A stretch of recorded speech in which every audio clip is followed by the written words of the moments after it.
vosotros, habéis venido con los residentes también del Morales, que siempre demuestran muchísima predisposición a todas estas cosas, así que me vienen acompañando en todo. Bien, creo, antes lo estábamos comentando, yo siempre he defendido las asociaciones, soy médico rehabilitador, veo muchos casos de lesión medular, pero ya no solo de lesión medular, parálisis cerebral, neurodegenerativas, bueno, muchos enfermos crónicos que necesitan un acompañamiento.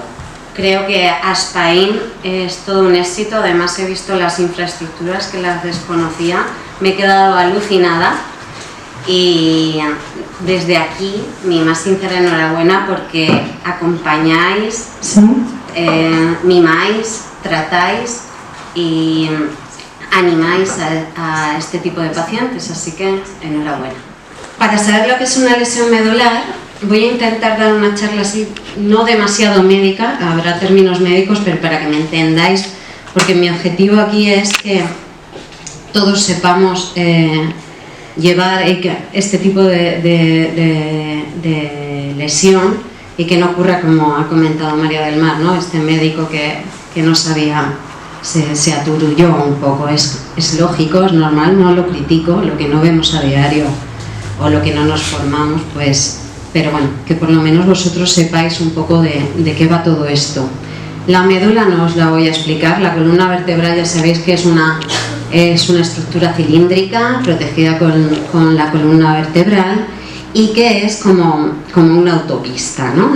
Lleva una serie de transmisiones nerviosas para arriba y para abajo. Si se cortan en algún punto, pues se corta la transmisión. Dependiendo de la zona, pues tendremos lesiones cervicales, torácicas, lumbares, sacras o coxígeas. Y tened muy en cuenta, y esto sí que es importante, que la médula espinal no ocupa toda la columna vertebral. Si os dais cuenta, sale del bulbo, pero se queda aquí, en L2, L1. Todo lo demás serán raíces nerviosas. Ya no habrá una lesión medular como tal, sino habrá una lesión de la cola de caballo de las raíces nerviosas. ¿Vale? Eso es muy importante para cualquier fisioterapeuta que se dedique a esto, cualquier médico o enfermero. ¿Qué es? Pues cualquier alteración que ocurre en la médula espinal, que pueda producir por debajo de esa lesión pues una serie de alteraciones específicas que iremos viendo a continuación. ¿Qué es lo que ocurre cuando tenemos una lesión medular? Pues que aparecen alteraciones en la acción que provoca la médula. Si una médula está alterada, no podrá trabajar bien. ¿Y dónde trabaja la médula? Con el movimiento, con la sensibilidad, notamos o no, dependiendo de esas transmisiones nerviosas, en la función vesical intestinal, en el sistema neurovegetativo, en el sistema cardiovascular, función sexual, no por ser la última, es menos importante. Y luego pues condiciones congénitas, como os he comentado, del mielomeningocele, una siringomielia. La osteoporosis, ¿por qué la hemos puesto aquí? La osteoporosis es la falta de densidad mineral ósea. El hueso está más frágil, digamos, se rompe. Y si la estructura que protege la médula se afecta, que es la columna vertebral, puede impactar dentro de la médula y crear una lesión medular. Así que también, ojo cuando tratéis a pacientes osteoporóticos o con metástasis.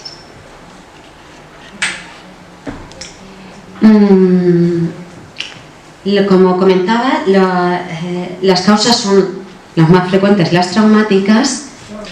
Antes era el accidente de tráfico, pero ahora ya no.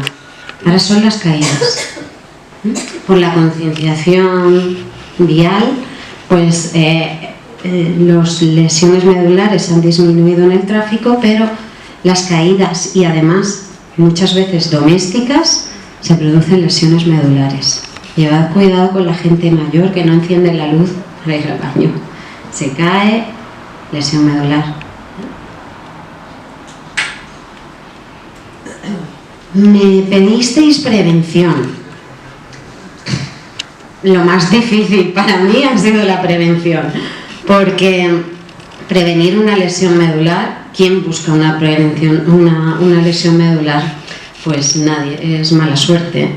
¿Cómo la podemos prevenir? Pues bueno, nos metimos en la página de parapléjicos de Toledo. Aquí sale cómo se pueden ir previniendo, pero no os voy a contar nada que no sepáis. Es decir, sentido común. Si hacemos ejercicios, si tenemos unos buenos músculos, una buena forma física, estaremos más fuertes para no caernos, tendremos mejor coordinación. Si comemos y nos hidratamos bien, pues por supuesto, esta diapositiva siempre va a salir, estudiéis lo que estudiéis en temas médicos. Esto también, mucho cuidado cuando tratéis a pacientes que están polimedicados. Hay gente que toma muchísimas pastillas y muchas de ellas provocan somnolencia, provocan mareos y todo eso puede dar una caída y con ello una lesión medular.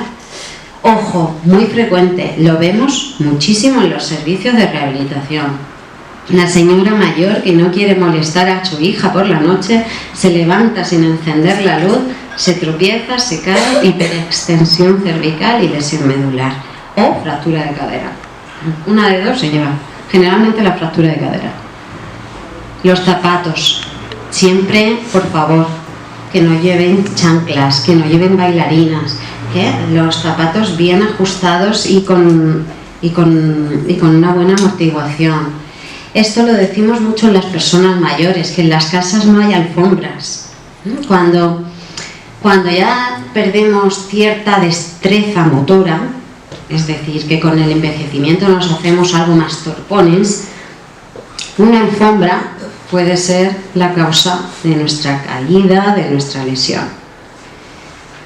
Algo metido en medio que no supiera que existe y de repente me pone mi hija el florero que me regaló hace 2 días, pues llevad mucho cuidado, que esto ya sé que son tonterías, pero las tonterías generalmente es el tratamiento básico en medicina, lo que pasa es que no lo cumplimos. Nos tomamos los mórficos, pero no vamos al gimnasio o hacemos ejercicio o no vamos a nadar. Las sujeciones y, por supuesto, los dispositivos de teleasistencia si son necesarios. Tienen pacientes, Ariadna. Diles que pasen si quieren. En cuanto a los accidentes de tráfico, pues lo mismo, sentido común, uso de cinturón de seguridad, de reposacabezas, el casco, los airbags, no me voy a detener, lo conocemos todos y si no hacemos caso porque no nos da la gana. Y por supuesto, pues conducir bien. Bien, ¿qué hacemos cuando tenemos una lesión medular? La hemos intentado prevenir, la hemos intentado conocer, pero la tenemos. Lo primero de todo, salvar la vida del paciente. Ni lesión medular, ni nada. Ver si respira, ver si lleva algo en la boca, ver si está sangrando, ver si lleva alguna herida o ver si existe algún déficit neurológico. Lo inmovilizas y al hospital. Y en el hospital ya, ¿qué hacemos? De forma aguda, pues en urgencias o en la UCI ya podemos hacer la escala ASIA, que ahora comentaré por encima. No me voy a detener en una escala ASIA porque para eso podríamos tirarnos una tarde entera, un curso. Bien, le hacemos las pruebas oportunas si necesitamos una resonancia, un escáner, una radiografía y, por supuesto, tratamos las complicaciones agudas que ahora veremos. Y en la crónica, que aquí es donde participamos todos, todos digo todos, ya no solo los del ámbito médico en cuanto a medicina, fisioterapia, enfermería. Aquí ya hay un papel muy importante, psicólogos, terapeutas ocupacionales, logopedas, bueno, etc. No me quiero dejar a nadie, pero participamos muchos aquí. Y esto es de por vida. Esto son unos meses, pero esto es de por vida. La escala ASIA. Horrorosa, pero nos da mucha información. Sobre todo, la resumo. La escala ASIA para los rehabilitadores es un modo de clasificación para ver qué tipo de lesión medular en la que nos estamos enfrentando, ¿no? No es lo mismo trabajar con una lesión completa que trabajar con una lesión incompleta. No es lo mismo trabajar con una lesión cervical que con una lumbar. No es lo mismo trabajar con una incontinencia que con un estreñimiento. Todo esto te lo dice la escala ASIA y te da el nivel. Un nivel cervical, si es A, será una lesión completa. Esto es muy importante, os veo apuntando, pero por favor, saber reconocer que al menos el ASIA A es una lesión completa. Y para saber si es una lesión completa tienes que hacer un tacto rectal para ver si hay una alteración del esfínter anal, del tono y de la sensibilidad, ¿vale? No me vale que mueva más o menos, porque al principio estamos en shock medular y te puede engañar, pero eso es muy importante. El tacto rectal, la exploración de los esfínteres. Y después tenemos la B, C, D y E, que es lo normal. Así que en lo normal lo desechamos, nos quedamos con B, C, D, que son las incompletas. Las incompletas B es que sienten pero no mueven nada. Y las C y las D es que sienten pero aparte mueven algo. Estas son las que caminarán. Las D. Las C, con un poco de suerte, quizá. Estas dos son muy difíciles. En medicina nunca se puede decir imposible, pero es muy, muy difícil. Desgraciadamente. Bien. ¿Qué ocurre cuando se lesiona la médula en el momento agudo? Pues que el cuerpo se vuelve loco, la médula no sabe actuar, entonces hay una serie de una liberación de neurotransmisores, de inhibición de la transmisión nerviosa superaguda, y no hay nada de fuerza, nada de tono, hay una flacidez tremenda y aparte no sienten nada, ¿vale? Y probablemente si hagamos un tacto rectal, probablemente quizá no haya tono, o sí, estamos en un shock medular. Si hay tono, mucho mejor, porque ya sabes que ese paciente va a tener mejor pronóstico que el que no tiene nada de tono. Esto puede durar los primeros días hasta 3 meses, ¿eh? En Toledo llegan algunos todavía en shock medular. ¿Qué ocurre en la fase aguda? Pues que aparecen una serie de complicaciones. Las más frecuentes, las respiratorias, la insuficiencia respiratoria. Tenéis que tratar al paciente. Esto os interesa un poco menos como fisios o como enfermeros. Bueno, como enfermeros no, como enfermeros sí os interesa. Pero esto es más del momento de hospitalización, ¿vale?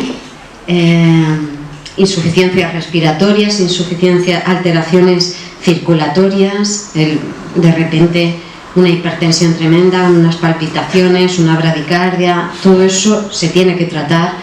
Alteraciones también digestivas, pueden hacer ilios paralíticos, es decir, el intestino se paraliza completamente, con lo que no pueden defecar, con lo que le tienes que estimular la defecación de alguna forma, que ya os explicaré cómo. Alteraciones vesicales, la vejiga tampoco va a funcionar, entonces se le tendrá que sondar al paciente, porque si no puede producir un globo vesical. Puede, no, produce. Alteraciones hidroelectrolíticas que tendremos que suplir con fármacos. Alteraciones cutáneas.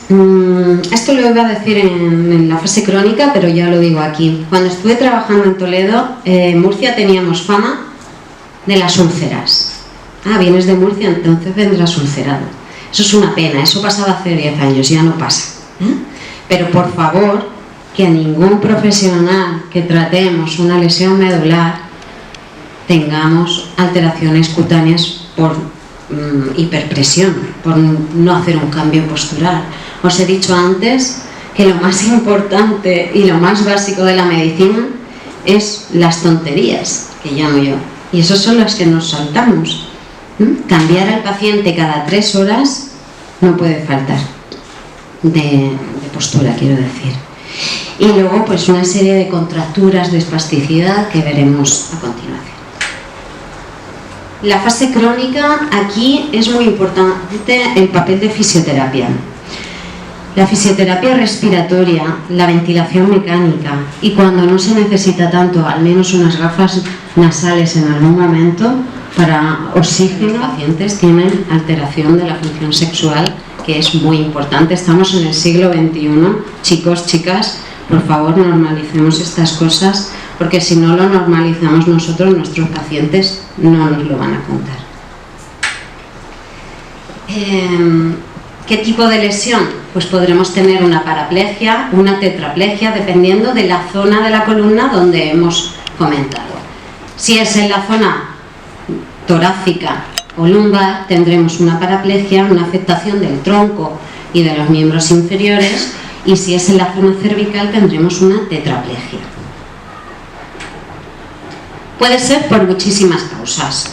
Las más frecuentes ya conocéis que son las traumáticas, pero también pueden ser que nazcas con ellas, una congénita, un mielomeningocele, una seringomielia, o adquiridas, que tengas la mala suerte de tener un tumor en la médula o que tengas una infección, una inflamación que provoque una mielitis. Eso es de forma adquirida. Ya os digo que las más frecuentes y que donde nos centraremos más serán en las traumáticas. También la clasificación depende mucho de la extensión.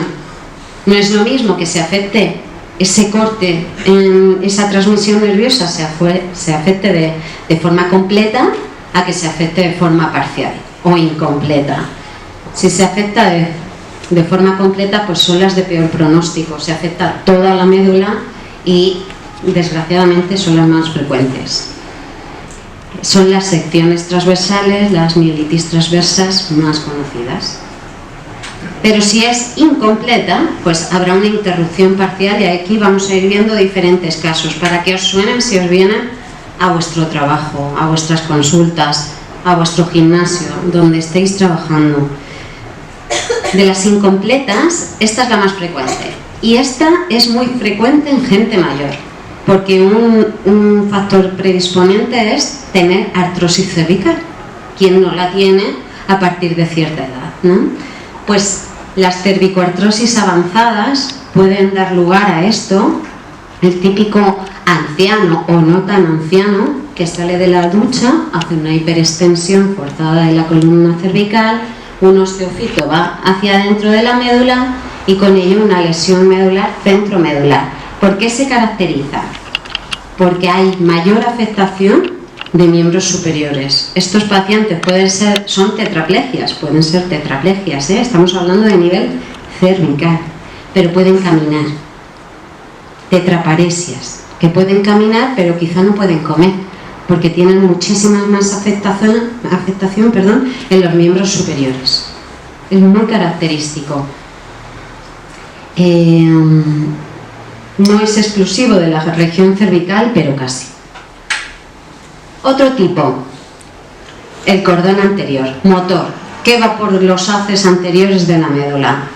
El motor, la vía piramidal, la que se ocupa del movimiento. Normalmente estos síndromes están causados por una isquemia de la arteria medular. ¿Y qué ocurre? Pues que este tipo de pacientes no pueden caminar porque está afectado toda la vía que lleva el movimiento, pero en cambio sí que sienten los pies en el suelo, no el tacto, pero sí ellos son conscientes de que están poniendo los pies en el suelo. Eso se llama propiocepción. La propiocepción va por detrás y esto no está afectado. Cordón posterior, todo lo contrario. Pueden mover, pero no sientes los pies en el suelo. Esto no suele ser por traumatismos, esto suele ser por déficit de algunas vitaminas, como la B12, como el cobre. Aquí, ¿qué pasa? Pues es el típico paciente que te camina con un aumento de la base, en la que necesita abrir mucho las piernas porque si no se cae, y que no nota los pies en el suelo. Si vosotros no notáis los pies en el suelo, no sabéis caminar. Imposible. Y tener que caminar sin notar qué superficie estás pisando es muy, muy difícil. Entonces hay que reeducarlos. Mucha propiocepción, mucha coordinación, mucho equilibrio. Bronsequard es raro. Yo tengo algunos pacientes en consulta, de hecho a uno lo adoro, y tiene un Bronsequard. Fue un accidente deportivo, deportista de élite que tuvo un accidente y tuvo un Bronsequard. una hemisección, es decir, no se afecta ni por delante ni por detrás, se afecta por el lado, la médula, por el lado que hay cordones de vía motor y sensibilidad, ¿vale? Entonces, ¿qué vamos a tener afectado? Pues toda la parte de la médula. ¿Y qué ocurrirá? Es que es muy característico este síndrome, porque por un lado no mueven ni sienten el pie en el suelo, pero por otro lado no notan el tacto. Es decir, es que, no sé si me estoy explicando bien, pero quiero que lo entendáis. Por un lado no notan la sensibilidad, por otro lo notan perfectamente, pero no pueden moverlo. Eso es el bronze quartz, la hemisección medular. Es rara, pero cuando existe hay que tratarla de urgencia. Y luego pues también os encontraréis pacientes que tienen afectación del cono o de la cauda, y hay veces que es muy difícil diferenciarlos. Yo os voy aquí a dar unas pautas. Yo estuve en Toledo trabajando y muchas veces era difícil, porque hay pacientes que tienen muchos síntomas muy similares. El cono es médula, acordaros, la cauda son raíces nerviosas. La cauda, ojo con aquellos pacientes que os comenten que tienen muchísimo dolor de forma brusca, que tienen una paresia del pie, se les cae el pie, con muchísimo dolor y de una forma muy brusca. Se le llama ciática, se le llama radiculopatía, pero tened en cuenta los esfínteres ahí, porque si hay afectación de esfínteres es una lesión medular y hay que tratar de urgencia también. La diferencia con el cono medular es que en el cono no hay tanto dolor. No sé si os suena de la carrera, la anestesia en silla de montar, que se llama. Tiene anestesiado la parte proximal de los muslos y la zona genital. Toda esa zona no la nota nada. Y también tiene debilidad, pero es de primera motoneurona todo. Bien, centrándonos un poquito en la epidemiología, pues la frecuencia se da en gente joven, excepto las espondiloartrosis, los centromedulares, que es en gente más mayor. Las lesiones traumáticas, desgraciadamente, son en gente joven.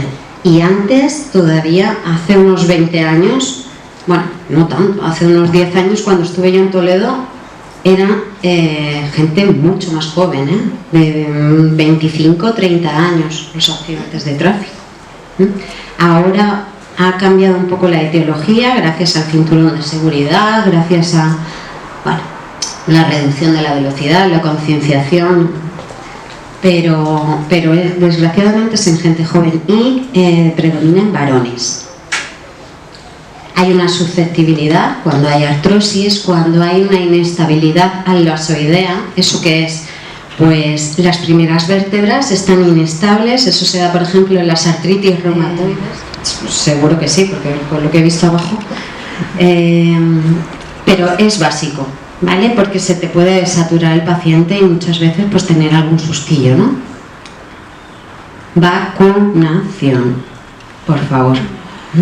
En estos pacientes ni modas ni nada, hay que vacunarse del COVID, de la gripe, porque tienen predisposición a ciertas infecciones.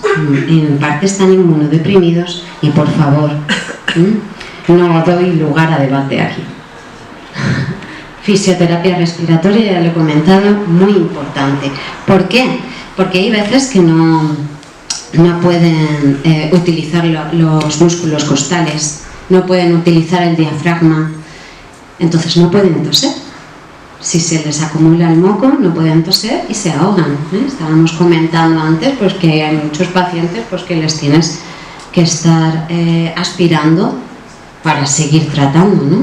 Entonces aquí es muy importante, de verdad. Siempre he dicho que lo que no se sabe que existe, no se sabe diagnosticar. Básico.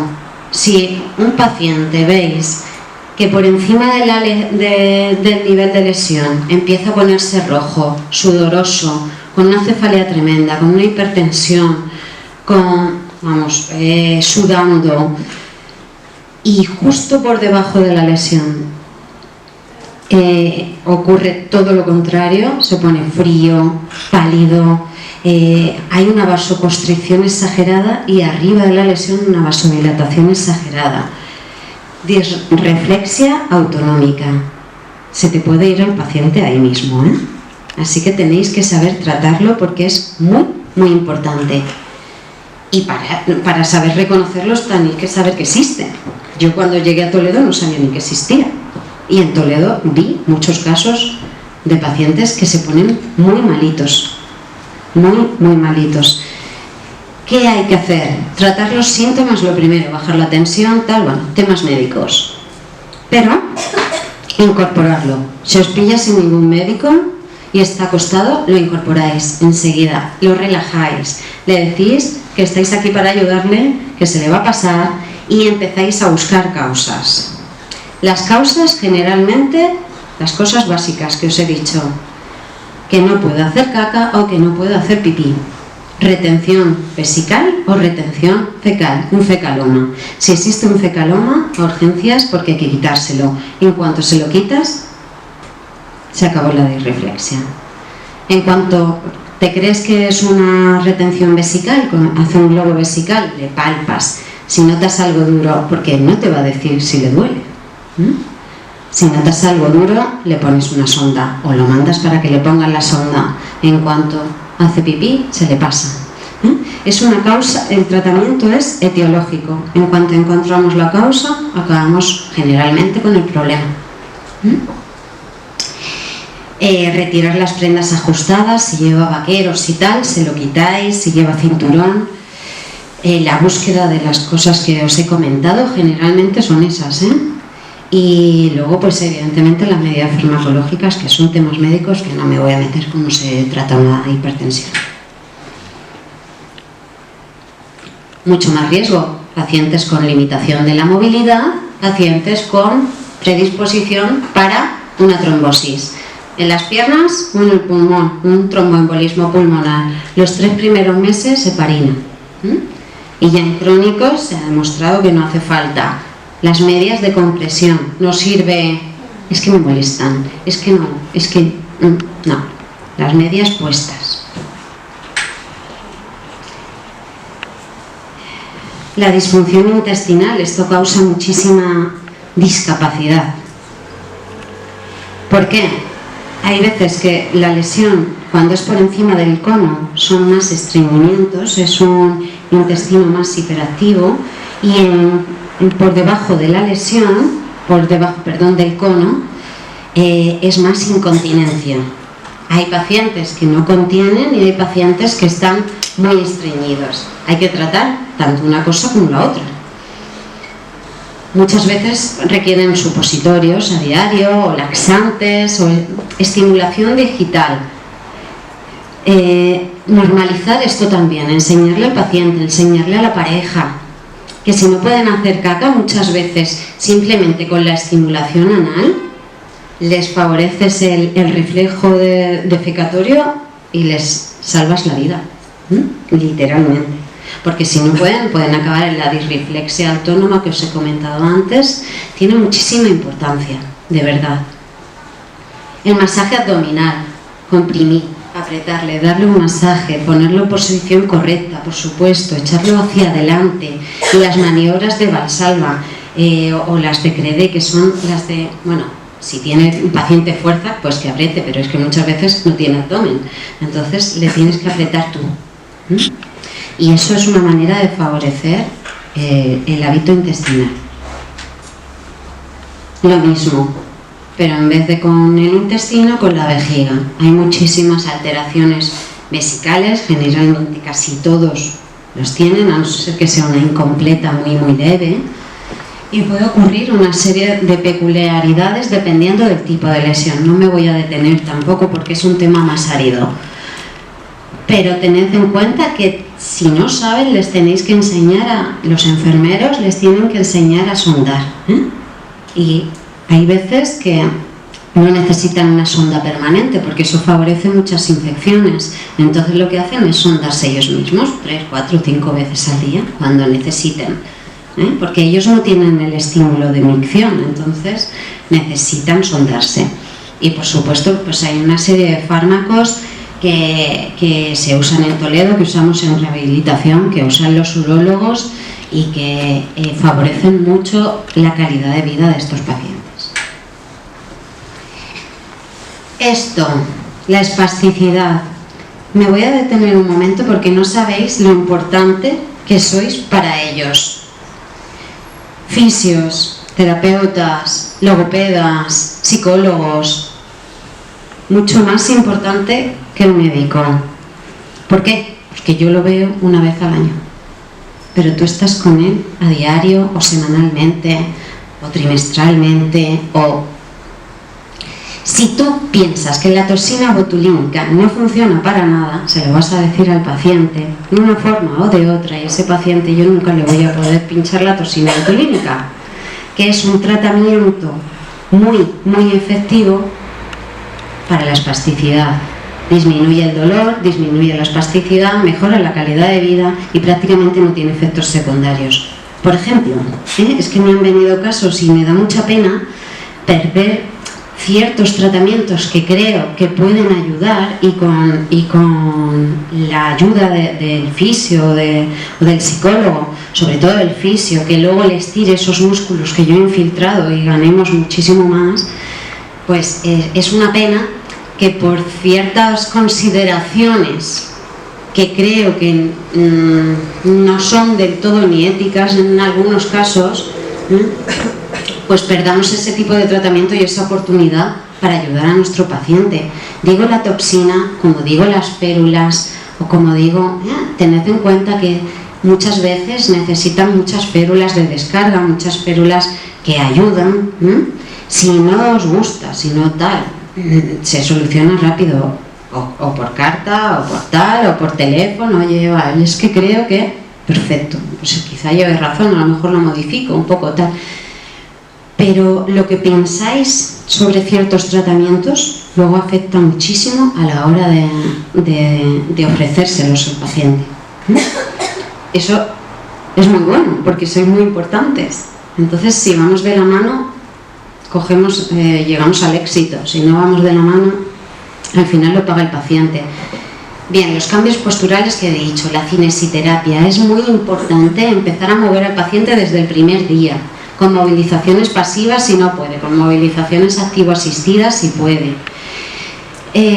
Las férulas, el tratamiento farmacológico para la espasticidad, la toxina botulínica, las bombas de baclofeno, el tratamiento oral si fuera necesario. Mantener la musculatura sana, correctamente fuerte, potenciar la musculatura no afectada, supralesional, ¿vale? Mirad, está cuadrada, ¿no? Te estoy señalando. Mirad qué fuerte está, ¿no?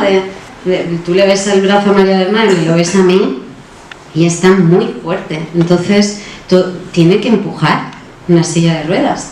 Entonces, toda esta musculatura, la no afectada, tiene que estar en condiciones. ¿Qué ocurre? Pues que luego vienen los dolores articulares, de hombro, de espalda, que iremos tratando todos los profesionales que estamos con ellos. Y por supuesto, pues muchas veces pues ciertas cirugías que son necesarias, como estas. Si el paciente está mucho tiempo encamado, esto es muy frecuente en Toledo. Las osificaciones heterotópicas, que supongo que habrás visto pacientes con una limitación articular tremenda, muy dolorosa y que insistes en mover y esto ha hecho una anquilosis tremenda y esto duele mucho. A lo mejor no sienten, pero tienen disreflexias autonómicas. Tenedlo en cuenta también y se pueden tratar. Úlceras no me voy a detener, ya he dicho lo que opino. Cada 3 horas le tienes que enseñar al paciente cómo hacer cambios posturales. Un cambio postural no es que me cambie de la cama a la silla, es simplemente un cambio de presión. A lo mejor poniendo una almohada ya estoy cambiando la presión y ni siquiera he movido al paciente prácticamente. Pero es básico, ¿por qué? Porque si no, sobre todo las prominencias óseas se ulceran. Hay que tratar la piel, hay que hidratar bien, nutrición, necesitamos proteínas. Así que los pacientes tienen que comer bien, que beber bien y que liberar la presión con los cambios. Esto es una pena porque existe, a lo mejor no sienten, pero tienen dolor. Y tenéis, como responsables de esos pacientes, tenéis que saber reconocer la diferencia entre un dolor nociceptivo y un dolor neuropático. Porque no es lo mismo tratar un dolor nociceptivo que un dolor neuropático. Si queréis, otro día os doy una charla de las diferencias, no es el día. Pero todos los profesionales que trabajamos con ellos tenemos que saber diferenciar qué tipo de dolor tienen y generalmente de fármacos diferentes a lo habitual. La disfunción eréctil también, 75% de ellos lo tienen. Las mujeres no te lo cuentan, los hombres acaban contándotelo, pero existe una unidad en Toledo solo para esto, donde las mujeres con lesión medular se les insemina, tienen hijos, los hombres se les pone prostaglandinas para que puedan mantener el acto sexual, todo un tipo de tratamientos que no podéis ni imaginar, pero que el paciente normaliza. Claro, pues como me he quedado parapléjico, pues ya no puedo. Eso es un error, porque si puede, pues hay que tratarlo. Las complicaciones psiquiátricas, otra historia más. Claro, es que cómo no voy a estar triste que tengo una lesión medular. Y los psicólogos, pues, ¿qué os voy a contar? Que no sepáis mejor que yo, ¿no? Pero no hay que normalizar esto. El shock es para esa persona imposible de quitar. Pero una vez que ese shock pasa, es lo que ha dicho María del Mar, si quieres vivir, vive. Y vive bien. Entonces estamos para ayudar. Las terapias grupales, los fármacos, bueno, también daría para otra charla, pero por favor no normalicemos la depresión, la ansiedad, el suicidio. No lo normalicemos, porque también tiene tratamiento y lo tenemos que saber reconocer. La gente no te llega diciendo, es que tengo un síndrome depresivo secundario a... o tengo una ansiedad generalizada por una lesión medular C, Asia D. No. En la consulta, en el hogar, en el hospital, pero sobre todo enseñarle al paciente técnicas para que se ayude a sí mismo. Finalizando, es muy importante la detención precoz, no solo de la lesión medular que nos va a tocar, sino de ciertas complicaciones que quizá en el gimnasio tratándolo pueden aparecer. Una clínica variable, dependiendo de dónde ocurra la lesión medular, de cómo, de por qué, vais a tener unos síntomas y otros. Y sobre todo, esto, por favor, que no falle. Si no vamos de la mano aquí, al final el paciente se va. Tenemos que ir de la mano y ayudarnos, ya no solo a él, sino a nosotros. No nos acusemos de cosas, no, es que esto tiene la culpa el médico, no, es que esto tiene la culpa el fisio que no te ha tratado bien, pues el psicólogo podría... Vamos de la mano.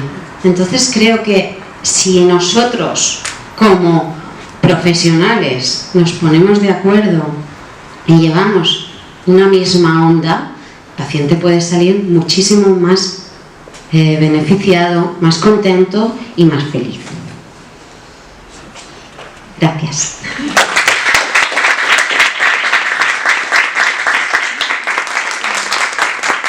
No sé si tenéis una duda. Yo es que me tengo que marchar, desgraciadamente no me puedo quedar hasta el final. Tengo 2 niñas pequeñas que me requieren y si tenéis alguna duda, pues la solucionamos ahora si queréis. Entre ese cambio de origen de las lesiones y el hecho de que no sean tantas derivadas de accidentes de tráfico, también influye que ha mejorado mucho la asistencia sanitaria inmediata, sí. Que ya no se los llevan en un coche cualquier, Memorización, ¿no? Por supuesto, y que ya hay controles de alcoholemia y que, bueno, una serie de factores de riesgo que se han eliminado, y por supuesto la asistencia en la misma carretera. Antes cogían al paciente y si no tenía la lesión medular ya se la provocabas tú, ¿no?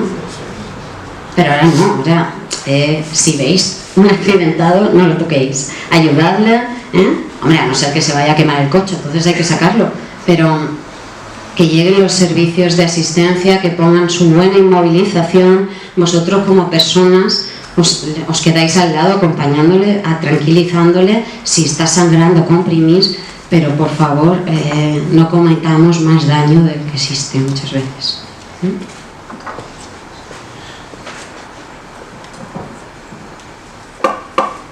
Bueno, ¿alguna pregunta más? Pero vos os acordaréis, que siempre pasa.